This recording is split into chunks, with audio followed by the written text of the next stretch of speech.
Coming up on UGTV.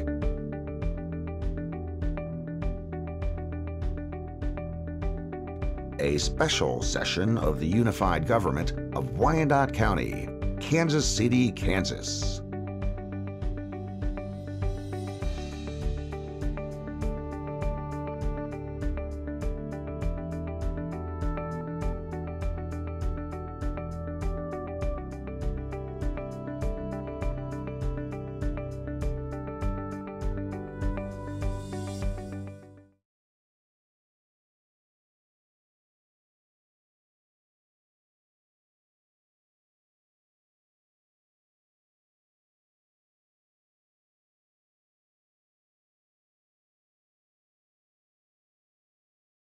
And everybody who may be watching at home. I'd ask the clerk to announce the meeting and call roll, please.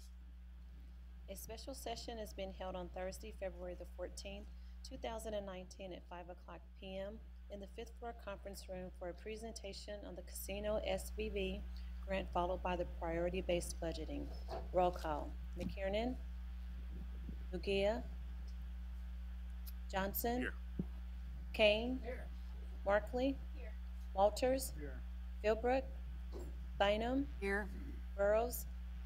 Townsend? Here. Alvey? Here.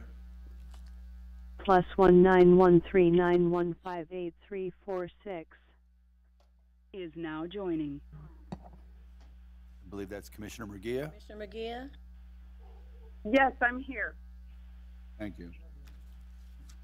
So tonight we have two presentations. The first regarding the Casino Schlitterbahn Vacation Village grant, and then the second presentation will be followed by priority-based budgeting. I'd ask County Administrator to make some opening remarks. Thank you, Mayor, Commissioners. As we've done annually since we've received the casino grant, we come back and give a report just how things have done from the previous year, and then kind of lay the outline as to what our expectation is going forward in this year. And with that, I will ask Emmerich Cross, our Commission Liaison, who is over this, to proceed with the presentation. Emmerich? Thank you, Mr. Fox. Mayor, Commissioners, good evening. As you can see, today is Valentine's Day, and per Commissioner Kane's request, I've outlined my presentation in Valentine's red to match his shirt. So we'll begin. Okay, the casino grant process is a result of the Healthy Communities Wyandotte initiative that started in 2009 when Wyandotte County was ranked last in both health outcomes and health factors. And Mayor Reardon convened the community to plan and respond, and they published 18 months later recommendations for a better future in 2011. And we adopted this as a strategic plan of the UG in August of 2012. And as part of the development agreement with the Hollywood Casino and the Board of Commissioners, the Hollywood Casino contributes $500,000 annually to the Casino Grant Fund. And the Schlitterbahn Vacation Village, per their development agreement, will contribute $150,000 in 2019. So the eligible activities, basically there are two intents of the grant. It's to eat healthy food and to be physically active. And through this, we would like to increase the knowledge and action towards those two items, and also improve the food environment in Wyandotte County and support active living in Wyandotte County. So really, those are the main focal points of the grant. And I know all of you have seen this presentation or something similar several times, so I'll go ahead and push through a few of these slides. Emmerich, I'm sorry. Can we go back just one? So, as I understand this then, that once Recommendations for a Better Future 2011 was published, that when we worked out the agreement with Hollywood Casino, was the understanding that that money would be directed to fund the initiatives that were found in Recommendations for a Better Future? Was that not the consideration? No. Was it? We, the commission, are the ones that decided to direct that grant money toward this initiative. Great, thank you. Okay. And so when we look at so that slide. So I'm considering those organizations which I allocated my portion of this fund to last year. And they're worthy causes, do great work. But I guess the question I have is, if the original intention was to move us forward, the Commission's desire was to move us forward on health outcomes, specifically more healthy food, more physical activity. How do we measure, and are those agencies we're given the money to able to measure that? So I'm going to suggest, and not for this funding cycle, but I think this coming year, before the next, for 2020 comes around, we might look at seeing how we might redeploy these funds to concentrate them. My concern is that, again, we have such limited funding for so many important initiatives, and eating healthy food and being physically active coming out of that report, and the Commission's desire to push back on those outcomes. I don't know that we have the evidence to prove that we're doing that, and it would seem to me that we could accomplish more if that funding were dedicated to a single initiative that would have the capacity to do the research, take the measurements to see how we are actually making progress on those. Or we should just say that that this is not something we can measure, or that we are devoting ourselves to. Mr. Bynum? Not to maybe stall it here, but just to your point, two things I think. Some of it's harder to measure than others, but some of what Healthy Communities WHYADOPTEITY and the recommendations put forward around health are measurable. And probably folks that have been convened around Healthy Communities WHYADOPTEITY can help us. And also the CHIP, now that we have a community health improvement plan. So I think we're definitely working toward measurable outcomes. But the only other point that I would make right now is, Doug can correct me if I'm wrong, but I think the actual development language with Hollywood Casino does say charitable purposes. It's not however we decide. It's, you know, the constraint would be charitable. So that's it for me. I believe you're correct, Commissioner, that it is sort of charitable contributions within the community, though I would say from a contractual obligation standpoint, it's pretty open. Commissioner Kane? Some of the groups that we give this money to really need it, really want it, and are hoping that this continues. And we each get to give wherever we want to. So I spread mine to the kids, mostly. You know, and I wouldn't want to see it change, you know, because we've already been hit up by people that haven't even applied. Do you think you'll get that monies, and do you think you'll be able to give us the same amount you did last year? So I would hate to see it change. And so I would suggest I would not, for this cycle, we would not change it, but that we would take some time over the course of the year to look to see if it might be something we would want to do, need to do, to really target those funds to one place that can really has the capacity to make a difference, measurable, and really move on those. I've had several organizations come to me to say if we did a concentrated effort, we could make some improvements here.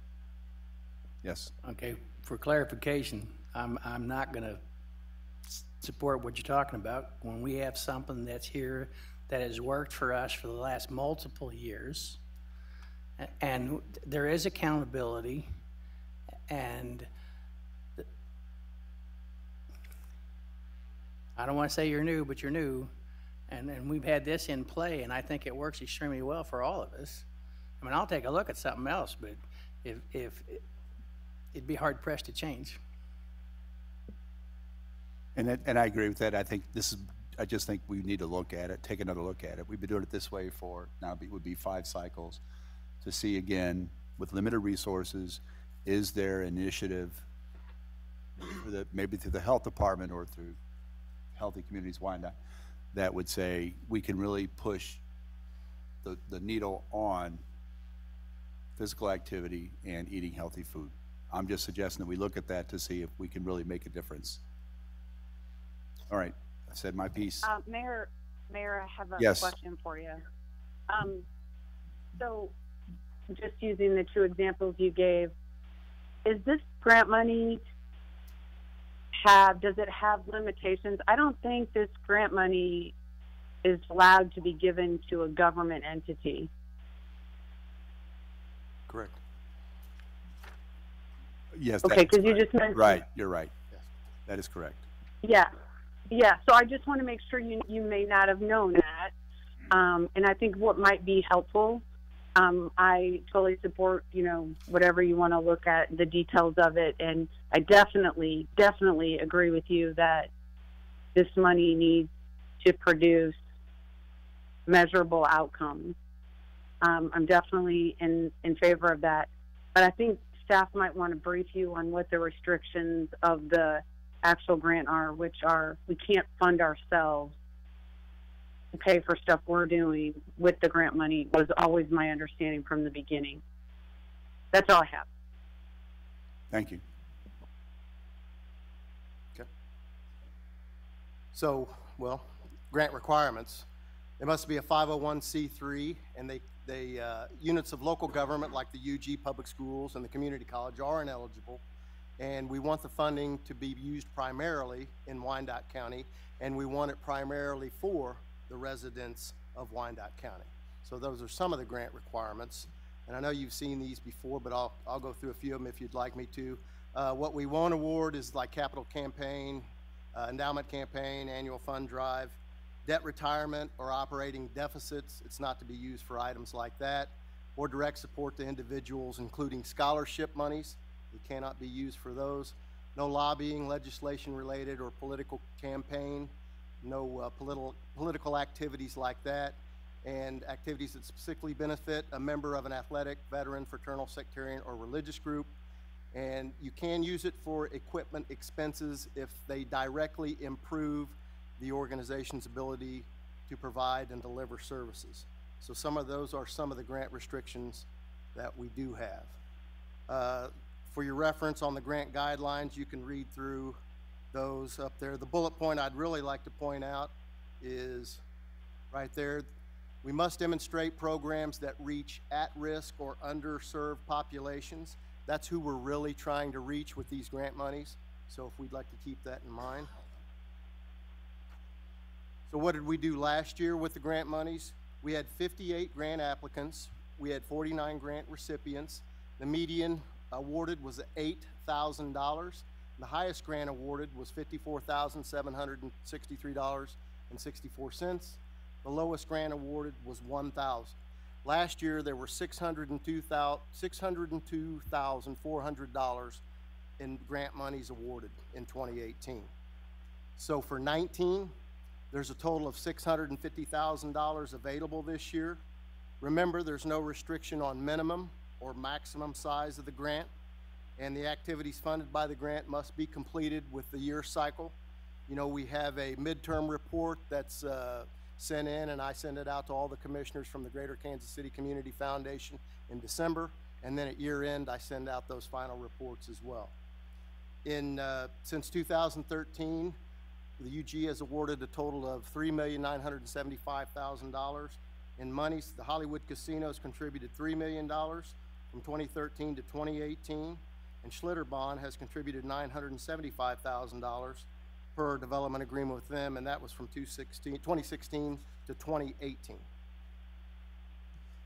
For your reference, here's the review and selection process that all of you are familiar with. Another slide on the review and selection process.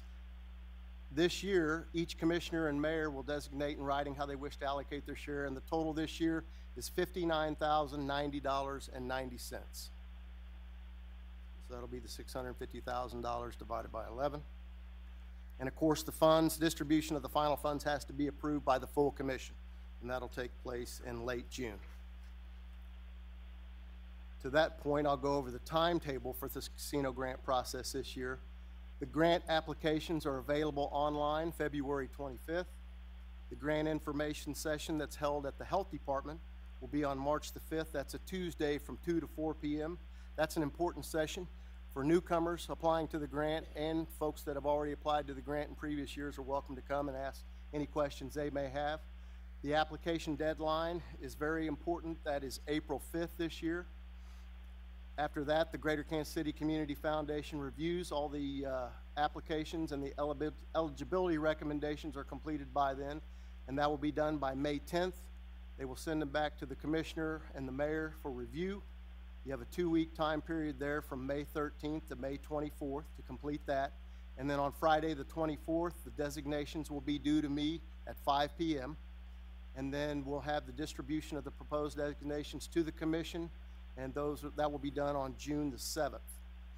And the commission meeting to vote on these distribution at the full commission will be June 27th.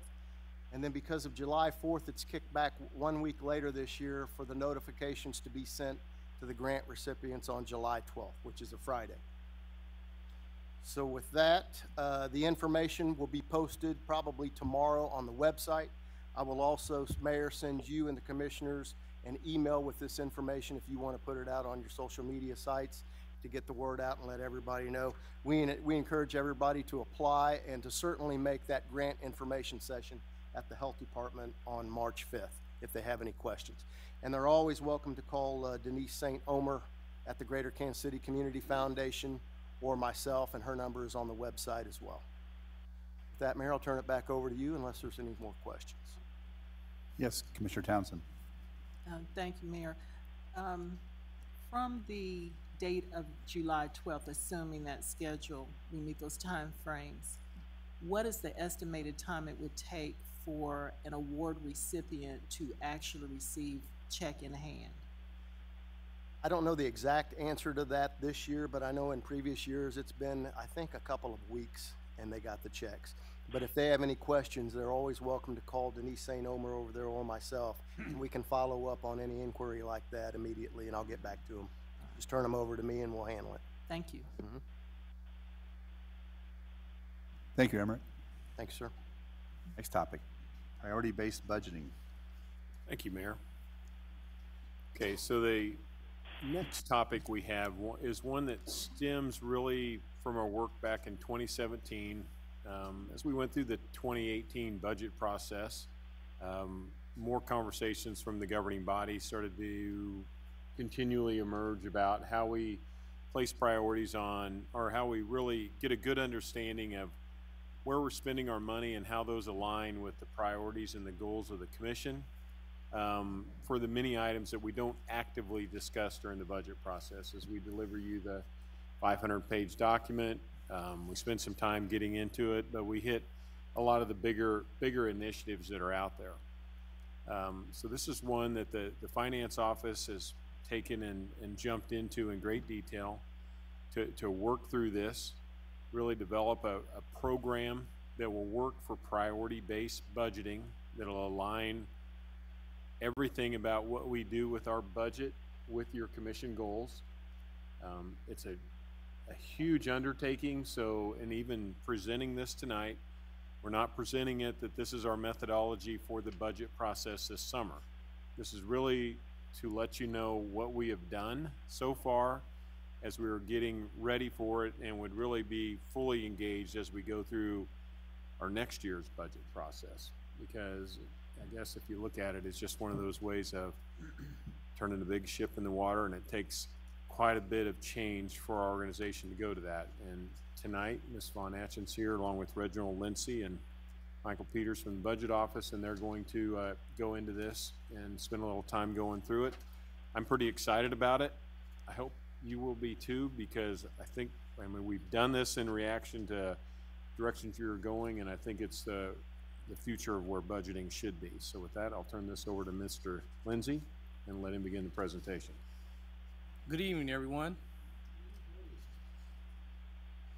So the evolution of budgeting has been going on quite some time in local government, starting back with the Great Recession that happened in 2007 to 2008. As a government, we started setting budget policy with the commission and the elected body back in 2011 and used it in the 2012 budget. And that's evolved into the strategic goals that we have right now. And one of the things that priority-based budgeting is going to allow us to do is tie these strategic goals to our budget. It'll allow us to go into our general ledger and take the program and tie it to our priorities. So one of the things that some of the budgeting that we practice now, we've been practicing line by line budgeting, we've been practicing incremental budgeting, and we do some results-based budgeting. A lot of the incremental increases that we have come in, or the incremental requests that we have come in from departments, we tie those to our strategic goals. So basically what we want to do with priority-based budget is tie our whole budget to our priorities and our strategic goals. So why priority-based budgeting? It better depicts and communicates the organization's financial budget information to inform decision-making. It avoids traditional across-the-board approach. This is something we used back when we went through the recession. We did a lot of across-the-board cutting. And then it ensures the organization is physically prepared for whatever is ahead. It also ensures the allocation of budget is aligned with community expectations, which tie back to our strategic goals, and allows the organization to see things in a different way and apply a more diagnostic approach to building the budgets. And it also aligns to what the best practices are in local government. ICMA uses this, GFOA uses this, and also National League of Cities. So one of the things we start with is a lot of organizations, they know what they do, but they don't know why they do it. And as an elected body here, we know why we do it. That's why we all have set up strategic goals. So we start with that, with the strategic goals you all have set up. And what we do is we drill down into why or what we're doing and how we're doing it with the strategic goals. So one of the things that we move through this process, since we have the strategic goals, it allows us to do things like come up with an inventory of what we have in the general ledger and turn those general ledger account codes into programs and services that we deliver. And then also allows us to look at the costs or how much they cost. And then importantly also lets us look at why we're in business and score and evaluate. And then once we score and evaluate, we're able to present this data and look at it in a different light. And we will be able to show how our spending across the board for these funds ties back to our strategic goals. And we'll be able to analyze the data. So our programming now, this is kind of how it looks.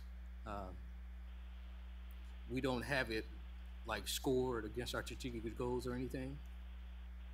So as we start to look at how our strategic goals, how our programming aligns over our strategic goals, we kind of see we have where some of the programs will fall into most aligned with priorities. Some of them will be less aligned, but important. And then some will be like an average. And then some of them will be less aligned with our priorities.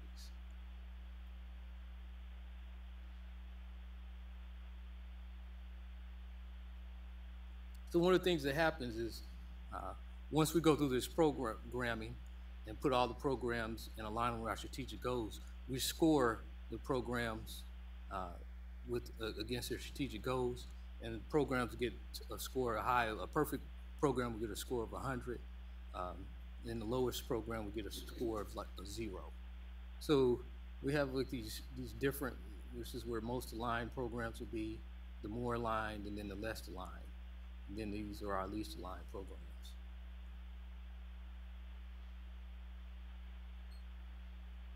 So we have the, what we call quartiles. So the first, this is a quartile, and these are where our most aligned and relevant programs as pertaining to our strategic goals are. And these are the little less aligned than the top priority ones. And then we have the average ones here, and these are the less aligned. So one of the things as far as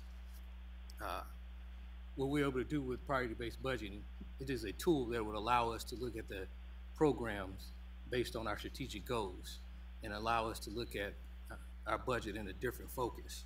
We will graduate from a line item budget into an incremental budget, and we'll be able to utilize the same budget and allocate it based on our strategic goals. So I'm going to turn it over to Michael Peterson, our assistant budget manager, and he's going to step you through the methodology we went through within the organization to implement the programs and the scoring. So once again, why are we adopting priority-based budgeting? I mean, currently we have our budget document. The budget document doesn't really show how our budget is aligned to our strategic goals, and we have our strategic goals that the commission has set. So the intention of priority-based budgeting is to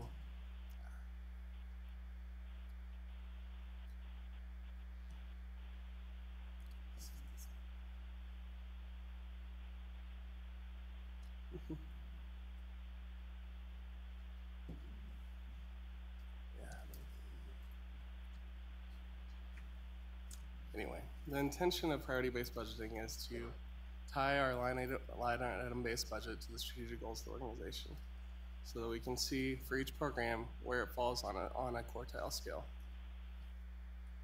So there's three basic questions that we ask during the priority-based budgeting process. We take our costs, we see one of our fund statements and our services, and we ask, what do we do?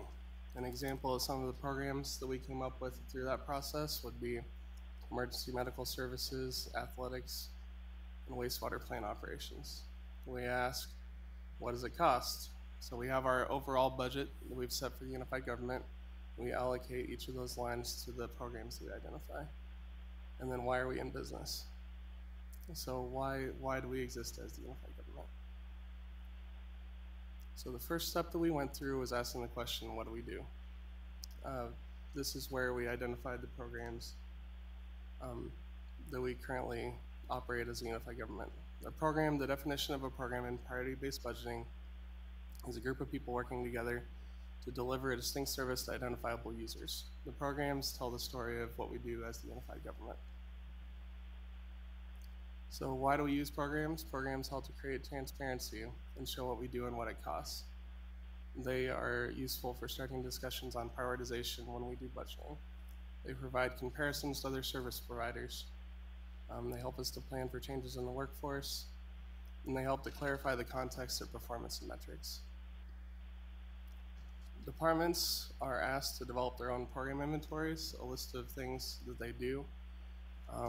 We ask them to come up with programs that were not too big, not too small, but just right. So we didn't want the whole police department to be a program. We didn't want somebody filing a particular report to be a program. We wanted something like maybe youth athletics, adult athletics to be programs. Of those programs, we split them into two different groups. So there's community programs, which are geared towards our external consumers. Some examples of that would be police patrol, snow removal, and parks maintenance. And they align with community goals. The other portion of our programs are divided up into governance programs. And those are programs that we use to support the unified government. Some examples of that would be budget, payroll, human resources, and IT. And those are scored against governance goals. So what do we do? What did the unified government do? We've already went through the step of evaluating the program inventory. We started out with our general ledger, which has 53 departments and 312 programs and the certified funds. And those programs don't really change very much over the years just because of accounting policy and the need to track historical data. So this allowed us to actually go and ask the departments to identify the individual operational programs that they currently have going on. And so through this process, Our departments identified 610 operational programs. 76% of those were community programs, and 24% were governance programs. The next step of priority-based budgeting is identifying what does it cost. So after the first step, we have our program inventory and we have our costs, which is our base budget, or our budget. Through this process, we went through and we took, you take all the time that you spend for your staff as well as all of your operating budget, and you line item, you allocate it out to your budgets. For instance, how much time do we spend on our transit operators doing dollar ride service versus fixed route service?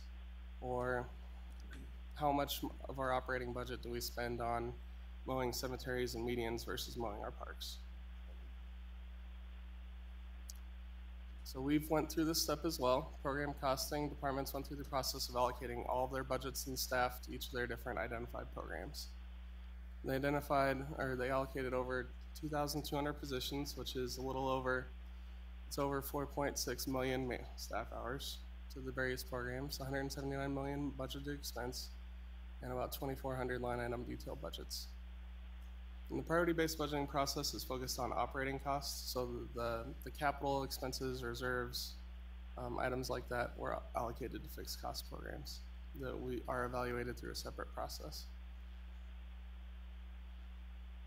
The next step of priority-based budgeting is answering why are we in business? Why do we exist as a unified government? And then taking those answers and scoring each program as to how it aligns with each of our goals. So each program is going to have an individual score for every strategic goal that it aligns with, as well as a set of attributes that I'm going to go into next.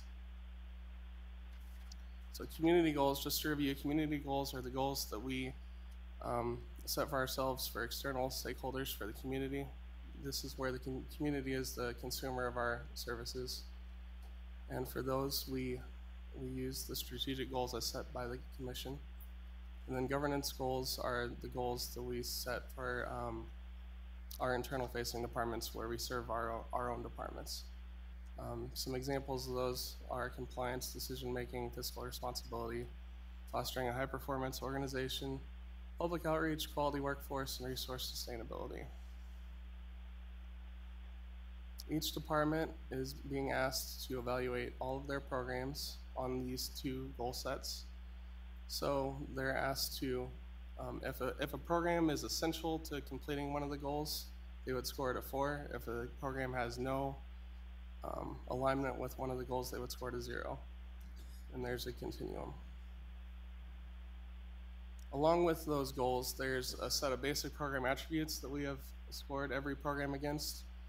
These are whether a program is mandated, how much reliance the community or the government has on the program, how demand has changed on the program, whether the program has cost recovery and the portion of the community or government that program serves. So an example of this would be if a program is mandated by a higher form of government, then it would score a 4. If a program is just the best practice, it would score a 1 on mandate. If a program serves the substantial portion of the community, that would score a 3 on portion served. Or if a program only serves a very small portion of the community, it would score a 0. So this allows us to, in future applications, divide up the programs into different bins and sorts. So for instance, we could look at what are our high mandated programs that are least aligned with our strategic goals and how much service are we wanting to provide to those programs. Where are we now? Right now we're finalizing our program scoring. We're going through the scoring peer review. We're analyzing our initial results. We're going through and doing some data cleansing on the initial round of data gathering. And we're looking towards our next steps and applications for priority-based budgeting. All right, turn it back over to Reggie. So one of the things that priority-based budgeting would allow us to do is look at the programs that we have within our budget through a different lens. So one of the things that we haven't done is to be able to look at these programs and look at the service levels that we currently offer across the unified government.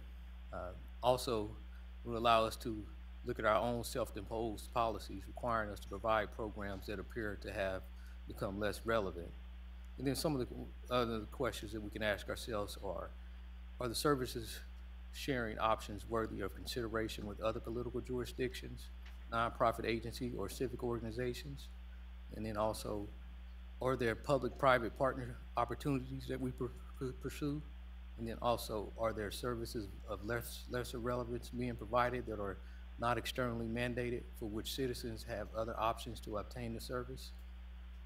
And lastly, which programs should initially be studied for efficiency and effectiveness? So going through and asking these questions will allow us as a unified government to stay relevant in this time where constant change is upon us. So being able to tie our current programming to our strategic goals will lead us back through the budget processes in the future and be able to tie back to our strategic goals.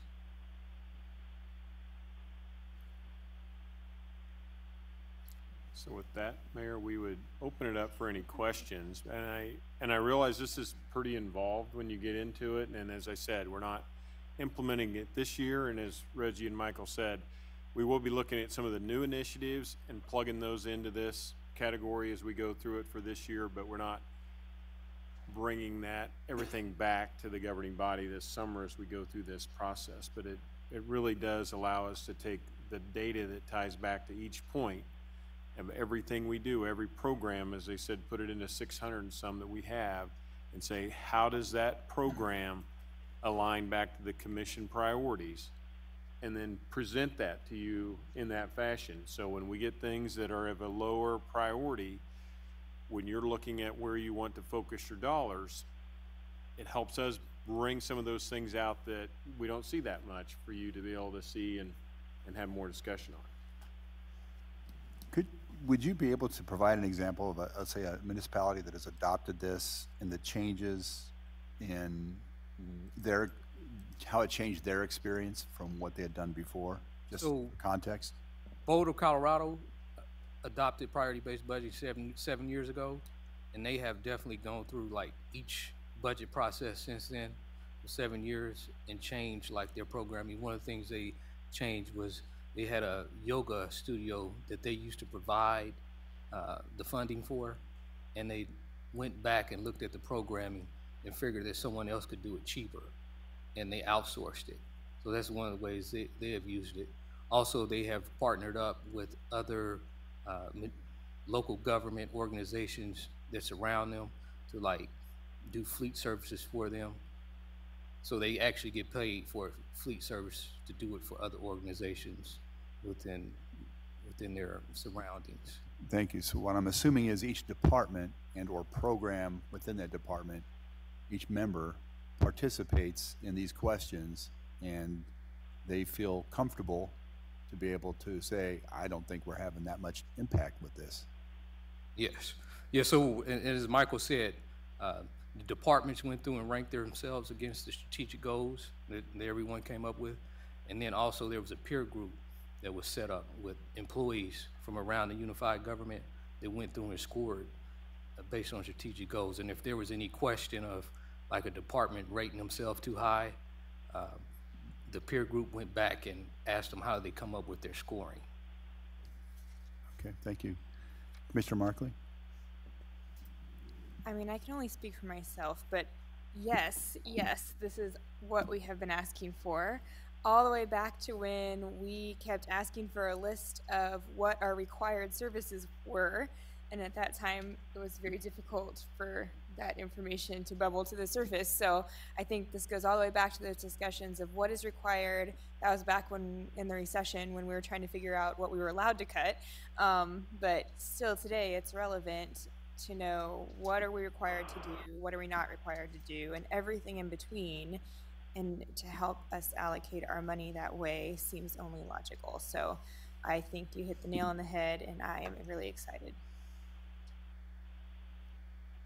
Yes, Commissioner Johnson? Thank you, and I would echo that. I would also ask that as you all are, I'm assuming that as you all are going along, that Doug and Kathleen and to all the staff, that you all would keep us kind of abreast as you're going through the process and how it's starting to, I mean, what I'm saying is I don't want to get whenever that time comes, say, here it is, I like to kind of walk along, at least I would, I don't know about my colleagues, and kind of see how it's working out as it goes along, and how, you know, so I can understand it better by the time we get the full presentation.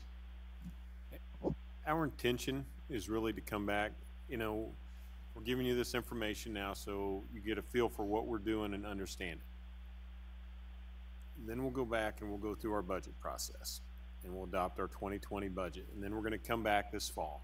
And the assessment that we are into now, this review that we're doing with our staff and getting everything ranked, then we'll present that to you probably in that September timeframe to say, okay, this is how we see this unfolding. This is how we've ranked this, and this is how we see these programs. And then you can give your feedback to us then, and we work through it and say, well, agree with that, or I think you're missing the boat here. And the scoring, you know, is this table that was up on one of the pages. You go through it and you look at it, and it might not be in line with where you're thinking as we're doing programs, and we can go back and think through it. But we get all that done, so then when we start working the 2021 budget, we've got that all in play.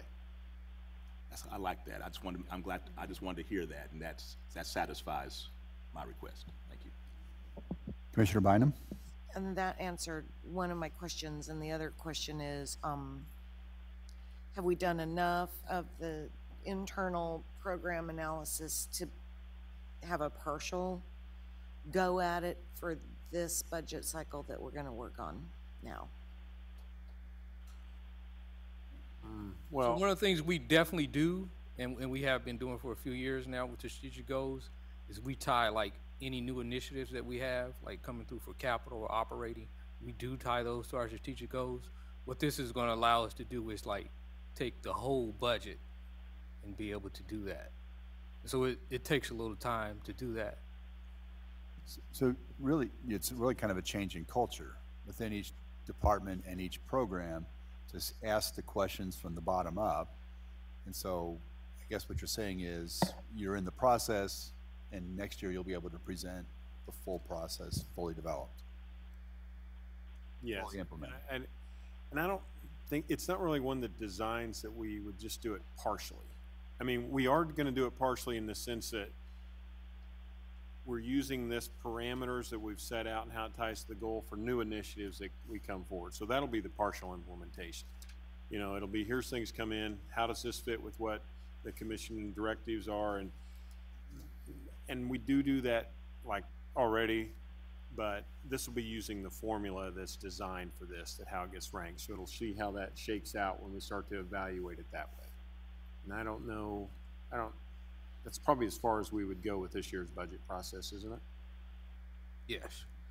So one of the things we're looking at is after we finish the budget process, taking a very deep dive into like current programs and services and looking into those and involving you all at some point in time after the budget process.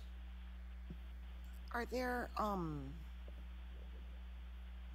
if we have another economic downturn or something within one of these critical components of our budget changes dramatically in cost, are there ways within this kind of budgeting to manage and handle that? So one of the going to be more, you know. So that's the perfect thing about the priority-based budgeting model, is that it would have been perfect to have it during the recession that we went through in 2008. So we'll have a ranking of different programs, and not to say we just go slash things just because it ranked low. I mean, we'd have to look at if it's relevant to the community and things like that. But it will offer us a tool to be able to like shift some resources to be able to get through a recession the next time we come across one.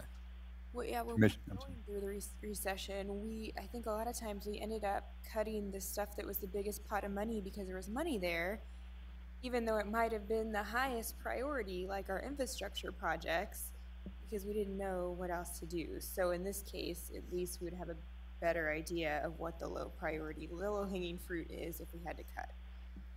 So one of the things Michael and I discussed was we did across the board cuts, and with having a tool like this, we won't do across the board cuts when we have to cut. When we have an economic downturn, or if we're just trying to shift some funds someplace else to do. Commissioner McKiernan? And I apologize if you went through this before I got here, but I think we just all need to keep in mind that this type of process, which I think is absolutely wonderful, challenges the status quo.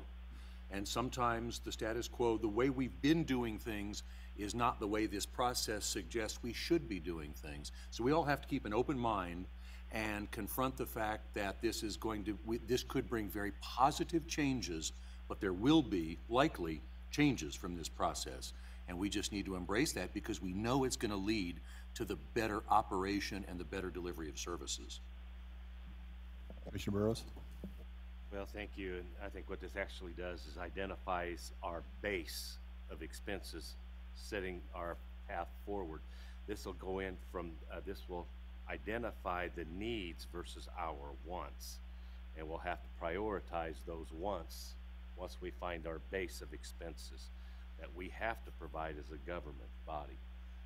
And once we identify those and hit that floor, every additional dime after that will come before this body, and we will have to justify if we want to spend that money there or prioritize it with other initiatives that are on the table.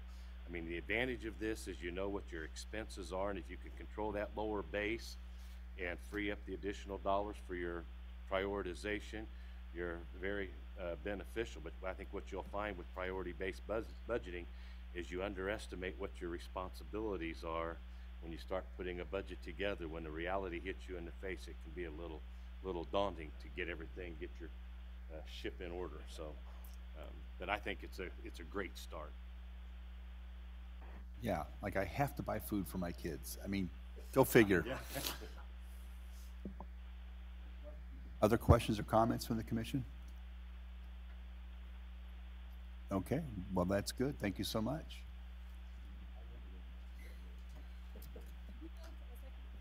So we have completed both presentations early, and so we're going to be able to really make Commissioner Kane very happy. The County Administrator is going to go ahead and begin his presentation, his Administrator's update. Did it just, we're doing it for her, frankly, and my wife. All right, well, thank you, Mayor. And this is the highlight of the Valentine's meeting tonight.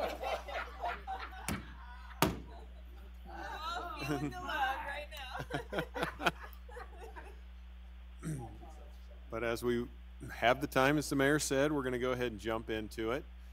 It's the quarterly report, but as it comes into the first of the year, there are a few items on here that do give collective data for the year of 2018. And as I have done in previous reports, when I go through this, I'm not going to read everything on every page because this report runs some 70 plus pages long as it goes through here. So I'm just going to highlight ones as we go through it. After the commission has set a time to go back and look through the report, and I know several of you have done that with us. If you have questions, feel free to ask myself or any of the assistants, and we're happy to explain it or go into more detail if I cruise past something and you don't take note of it tonight. So this ties to the goals. That's the theme as we go through, and the values as we just talked about. So the first area that I'm going to highlight would be areas under the reduction of blight. Okay, so we formed our land bank staff advisory team that will review the land bank policies and priorities, and they seek to identify innovative strategies to improve the reuse of vacant parcels. So this is a key point that, you know, commissioners said, how are we going to do this from a more strategic standpoint? So that is underway at this point. Parks and Rec crews mowed land bank and tax delinquent properties, most visible between 8 and 9 times a year. And I think that's one, commissioners, when we started back into this program, we were touching him once, maybe twice a year. So significant that we were able to do that. And even you'll note that our contractors got 6 full rounds on the mowing as well. KCKPD conducted neighborhood cleanups called the Project Clean Sweep with the assistance and help of those who were in the community service to work on court fines.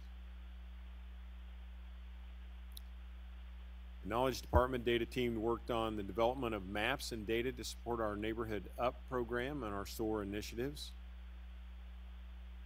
In the first year of zoning enforcement initiatives, with that new staff position, you see all the variation of cases that we have, just some data that's coming away from having that person in place for 1 year. Passed a new noise ordinance to help the noise disturbances that could not be addressed previously. 95 structures currently on the dangerous buildings list compared to 205 in 2017. So as we put additional money into that coming into the 2018 budget, as you know, this was a growing list, or one we could never get down from that 200 and some plus list. So we did the add-ons plus knocked down the list this past year. So it's our goal to get it down to closer to zero and just take what we do each year. It gets added to it. Just noting the year-to-date abatement bills paid, so we are being more aggressive in this year. As you see it tick up from where we were 2016-17 to $66,000 for abatements that we've done, noting that we're getting effective on the way we bill those and making somebody pay them when we take care of their property for them. So a return on the investment of the money expended to go after those lots. Yeah. Though there are some places that just use it as their mowing service, but we charge more. Yeah. Administrative citation stats, 642 administrative citations issued at 99,000 billed, 19,000 collected, compared to where we were at with 332 in the previous year, and $7,000 collected. So still a lot to collect based on what we're doing, but this is just, as you know, as we went to this administrative process, a lot more activity going on here. The street department crews created a new concrete crew to repair curbs using 46 cubic yards. And you'll note we didn't add any staff for this, so this was one of the initiatives that came out of when we moved in the direction of doing things like the new pothole patcher, you know, where we'd have a 5-man crew that would work on that previously. Well, then it would only take 1 or 2 that would have to be assigned to that. So there are things we could assign people to go do other work and be more effective in what we're doing for the same dollars spent on staffing. NRC rental licensing inspection, completed inspections, 6,700 in 2018 compared to 4,800 the year before, and stepping up from 2016. Under the area increasing safety and the perception of safety, violent crime decreased 11.2%, property crime decreased 10.8%, target crime decreased 10.9%, and drive-by shootings decreased 17.7% from 2017.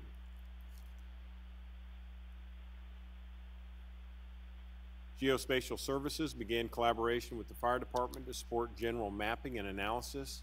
Immediate activities will be directly supporting the accreditation effort the fire department has begun.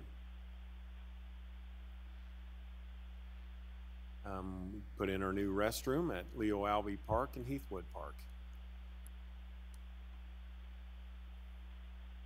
We completed fiber connections to all Phase 1 police department locations, which was a key component to being able to go with our body cameras. That way we have all that information for direct connection when the officers come in to all their locations around the city.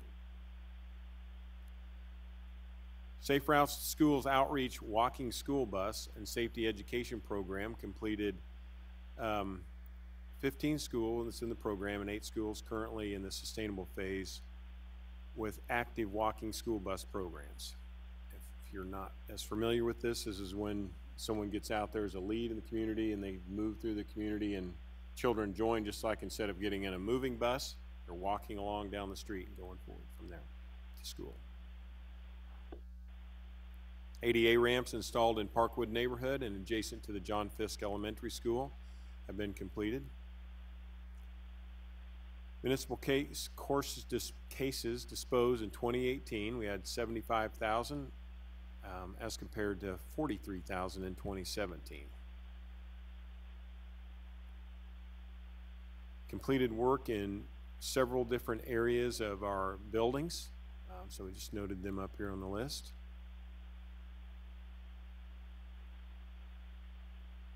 The adult pretrial and house arrest caseloads increased 40% in 2018. So that's 318 admissions, and we had an 85% success rate of those on the caseloads, which is, so we're staying as consistent or better than we were before, but doing a lot more.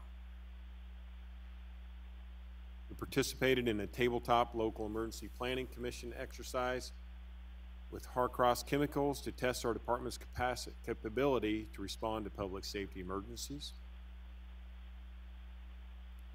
Under the area of community health, we did our Blocktoberfest, which was done here just by City Hall. It was demonstrated of a reconfiguration of 6th Street in the Strawberry Hill on September 28th. We showed the benefits of pedestrian activity and increased retail, residential growth, and multimodal transportation, which will lead us to some of our projects that we'll be able to do later in the year to kind of continue on from that. A fenced-in dog park was installed at St. John's Park with grant funds from the Pet Safe Bark for Your Park. Two household hazardous waste drop-off events were held in September and October. 355 residents participated compared to 260 residents in these last 2 of the year. So this is noting this is just the ones we did at the end of the year. We did them throughout the year. These were those 2 in that last quarter. The Hutton Road Sewer Main Extension was awarded, and construction will be linked with Phase 2 of the Hutton Road improvements, and this is scheduled to begin in late spring. Quiet zone draft agreements with Edwardsville and Bonner Springs were completed and sent to each city for review, and right-of-way was purchased. And I did just receive notification that the Union Pacific Railroad should be sending over all their easement documents to us in the next couple weeks.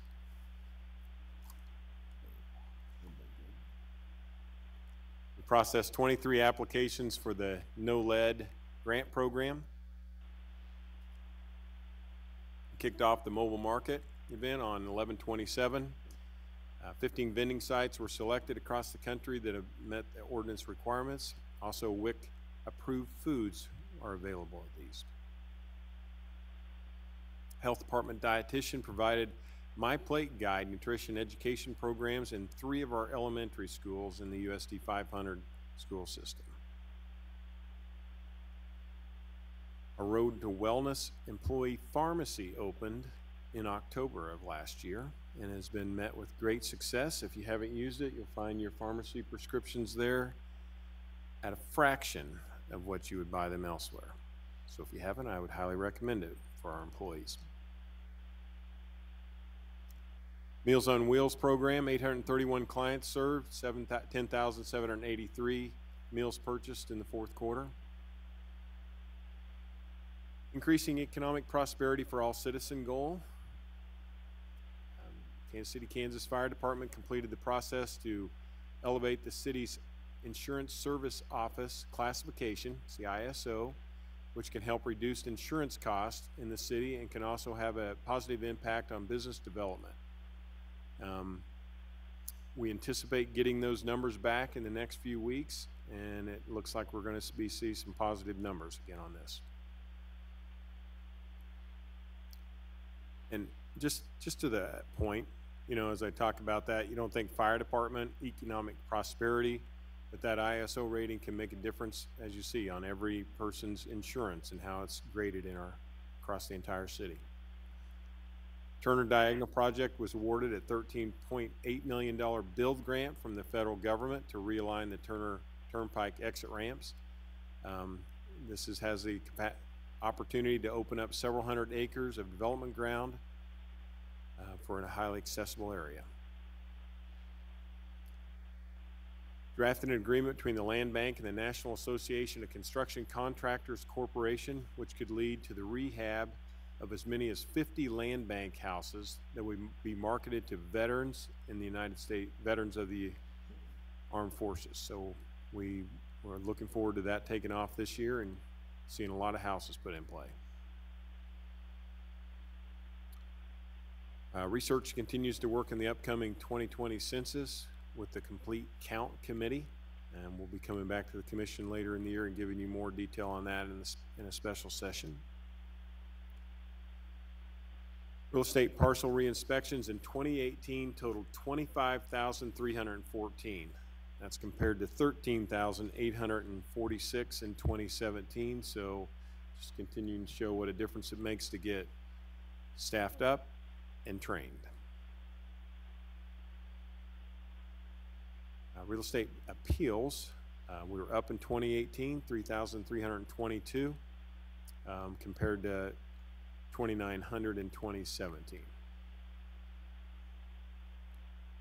Public Works and Knowledge Department coordinated on the development of draft plans to replace and upgrade street lights. And we're doing this in close coordination with the Board of Public Utilities. So this could be a future project that we bring forward jointly with our utility as to how we could do a good, complete change of where we are today. Transit added a Greyhound bus stop at the 47th Street Transit Center. Delinquent real estate brought 736 parcels into tax current status, collecting or removing a minimum of 3 years of back taxes on each parcel. And that's just the fourth quarter action. Street Department spent 3,305 hours on snow removal compared to 1,200 in 2017. Not done yet. Well, that's just what happened in 2018. So yeah, we started off 2019 moving right along. I think we're trying to move past those hours. We had our 2018 microsurfacing of Metropolitan Avenue, that's South 55th to I-635, and then on Quinvero Boulevard from 7th Street to North 22nd. Took place this fall, and I believe we had great success on the feedback from that program. So that's another initiative that shows how we can cover more lane mileage at lower costs and still have a good product in the end. Just to note, there were 7,480 active business records for business licensing last year. Under the area of increased customer service and communication, Small Business Liaison assisted with approximately 40 small business owners and assisted with a variety of inquiries, including planning requirements, NRA applications, referrals, and outside business resources. This is a first point I just wanted to highlight because it's one you don't see, and this really goes back from our compensation program that we did a few years ago, and how we were attracting and maintaining things in the appraiser's office. We did approved at the end of the year an appraiser pay grade skill-based valuer program, and put that in place. So when we staff an area up, now we have a better opportunity to keep people in there. As they progress through their skills, will be financially rewarded for that. 311 Operations Center issued a Microsoft Dynamics license to Waste Management on 8/7/18, and this allowed for real-time reporting of our refuge issues. This allowed Waste Management to more quickly respond to and quick resolve missed pickups. Waste Management successfully closed almost 100% of those requests issued from 311 in less than a day. So really enhanced our communication for those items that are a miss, but keeps it from being a miss for as long because it's not going through a cycle of calling to us and then we wait and then come back and get it to them, and it takes 48 hours before the information's ever committed. Now it's direct.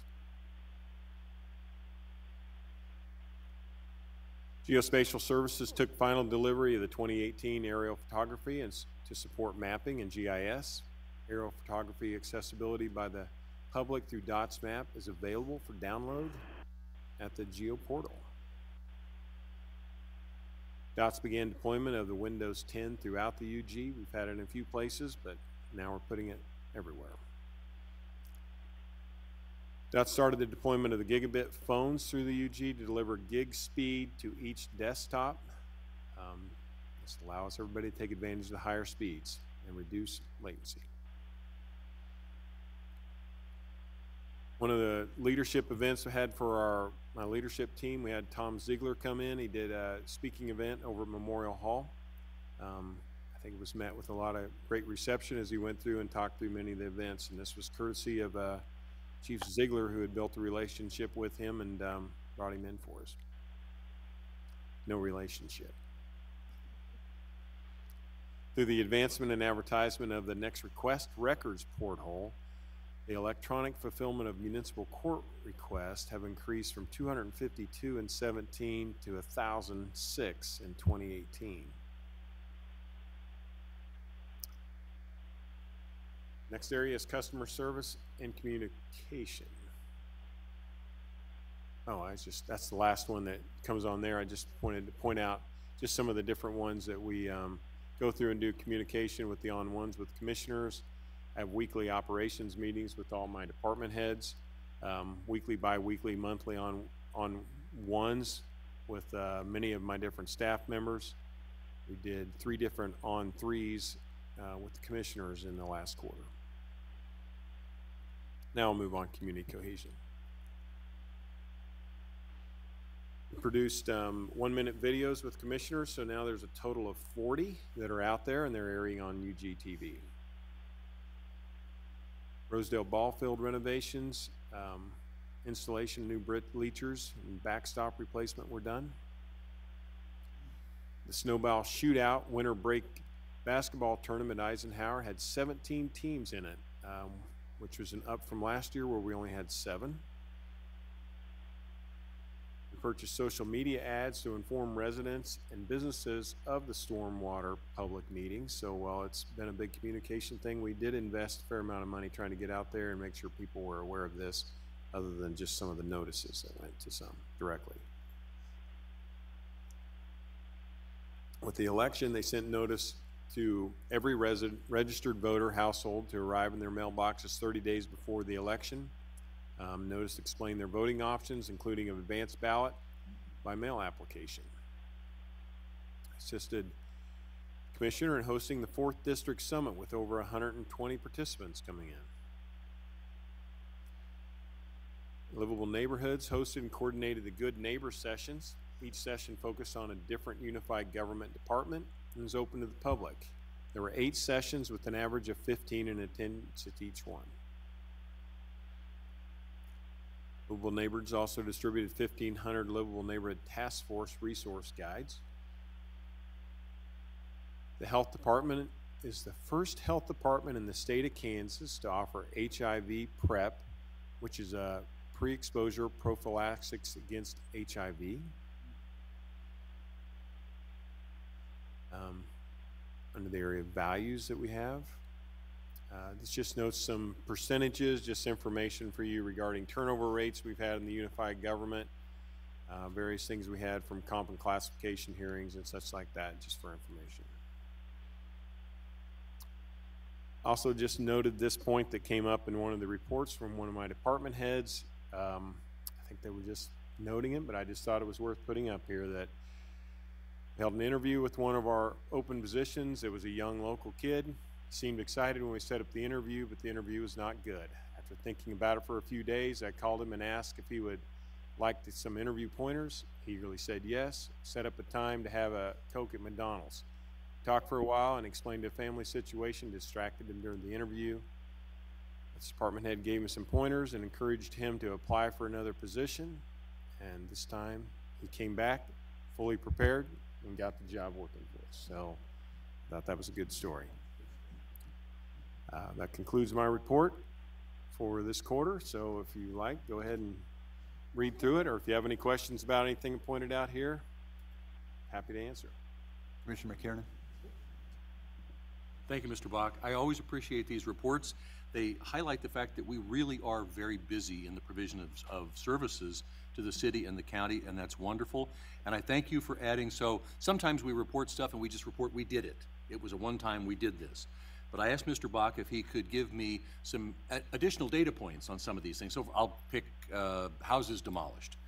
That one number in isolation doesn't tell me as much of a story as a series of numbers. So I know if we have a trend that's going up or a trend that's going down. So now, of course, I got that. I'm going to ask you for one more thing. All right. Sometimes I'd like to know, are we trending toward a benchmark that we want to achieve, or are we trending away from a benchmark that we want to achieve? So is it a good thing that the number of something went up this time compared to that says it's good because we're better at processing that particular kind of case, or it's bad because there were more cases to process? So the one thing that would help me is, at least in some of our key areas, are we making progress toward the destination we want or toward a goal that we value? Okay, and that's a good one, and I think some of them, as you see them, they're probably self-apparent, but you don't, I mean, like where we're trending to get on the demolitions, that's without my verbal explanation of where our goal is 0. Right.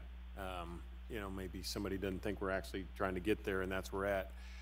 I think probably the next time you see this report, the format's going to be a little bit different. I'm going to, this grew from probably when I started it being 25 or 30 pages that kind of worked for the PowerPoint, to now that it gets this much in, it's not really a PowerPoint type presentation to do this way. And when these come from department heads, a lot of times they have a little bit more information with them that kind of reads to it. So probably what we're going to grow toward is more of a report that will highlight a couple sections, but then you're going to see more of a document style report that comes to it. So there's explanation that talks about a lot of those things, and I'll see if that answers your question. Fantastic, thank you.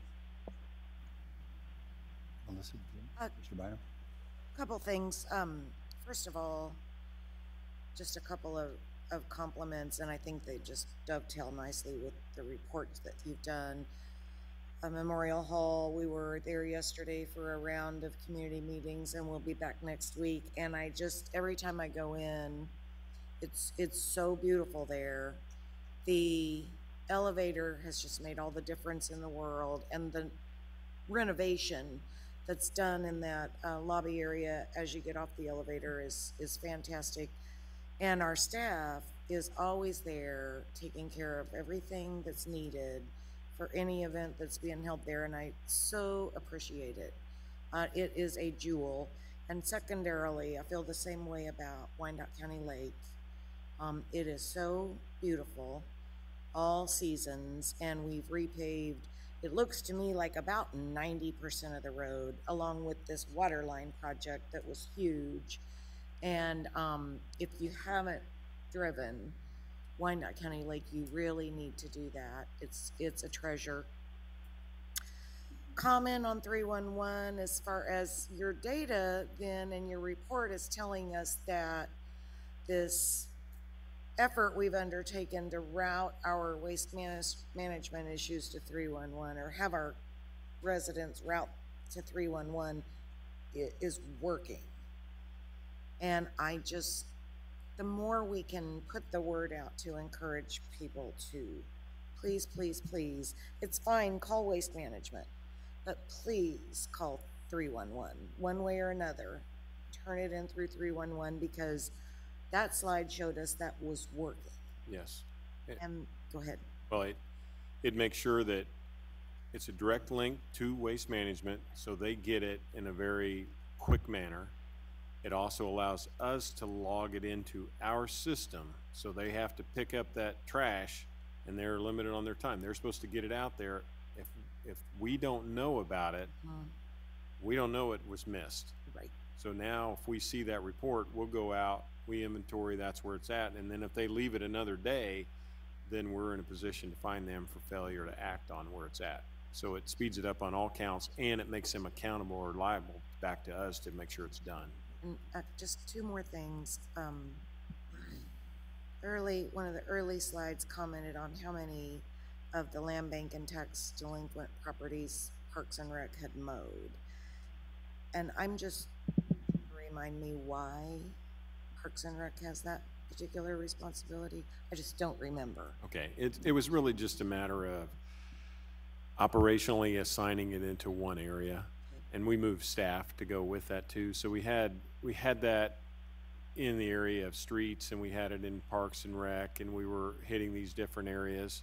Melissa, I don't know if you want to comment any different, but it was an efficiency operation. Go ahead. Yeah, and really what has happened is we actually have one of the personnel is dedicated to the management of those resources. We will be asking for some additional resources throughout the budget process, but I think what we've seen is the ability to put it in one spot and manage it from one location, as opposed to having it in two places where people pointed fingers. So it's actually working quite well. I just have one more thing, Mayor. Thank you for that. Just lastly, going back to our priority-based budgeting, I take it we're doing that on the county and the city sides both. All our budget operations, yes. I mean, enterprise funds, we're doing it everywhere. All right. Thank you. Yeah, across all certified funds. Commissioner Walters? Sure. Thank you for the report, Doug. I'll look at it as a lot of information. One thing that I might request, I'd really like to know something about economic development, and as Brian said, maybe trends in economic development. I'm thinking, for example, like we really thought building the soccer fields out west would really help that whole area from sales tax and hotel usage, and I hope that's true. I kind of think it's true. Anything that you could give us to help us understand that would be nice. And you know, people ask me all the time what's happening from an economic development standpoint. So if you think it's appropriate to put it in your quarterly report, I think people would like to hear that kind of stuff and understand. I know a lot of the stuff incubates a long time before it becomes real, but that would be helpful if there's a way to kind of create some data on that. Okay. See what we can do. Okay, seeing there are no more questions, we are adjourned, and we will convene at 7 o'clock on the first floor.